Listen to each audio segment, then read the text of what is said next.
Bana, Simba anaendelea kuwa na wakati mgumu sana kwenye michuano ya kimataifa kutokana na hiki ambacho kimeendelea leo hii kule nchini Mali, na ambapo walipokea kichapo cha bao 2-1 kutoka kwa Stade Malien ya kule nchini Mali. Lakini pia ni hatua mbaya zaidi kwa sababu Simba mpaka sasa hivi hana pointi hata moja, lakini ameambulia goli moja, lakini mbaya zaidi ni yuko mkiani mwa kundi, yani na maana yeye anaburuza mkia, anashika nafasi ya 4 katika kundi lao ambalo yupo na timu inaitwa Petro Atletico de Luanda ambaye alikuja kumchapa hapa kwa Mkapa bao 1-0, lakini pia yuko na Esperance de Tunis ambaye sasa hivi naye ana pointi 2.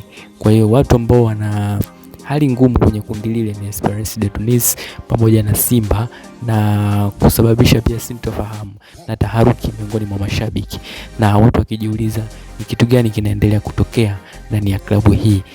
Lawama zaidi zimeenda kwa kocha pamoja na golikipa Yakub Suleiman ambaye anaonekana kutokuwa na uzoefu mkubwa kwenye michuano hii kwa sababu ya makosa madogo madogo ambayo amekuwa akiyafanya, na amekuwa anagharimu timu wa hali ya juu sana.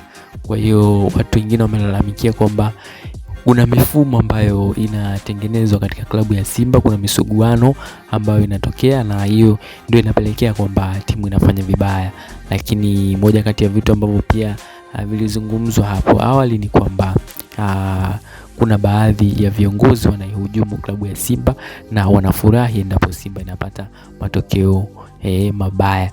Lakini shutuma za kwamba Simba uwanja wa Benjamin Mkapa umechezewa, hizo naona si za kweli, kwa sababu mechi ya leo hawakucheza kwa Mkapa, wameenda kucheza kule ugenini dhidi ya Stade Malien na wakapokea hicho kichapo cha bao 2-1, mabao ambayo wamefungwa dakika 20 tu za mwanzo.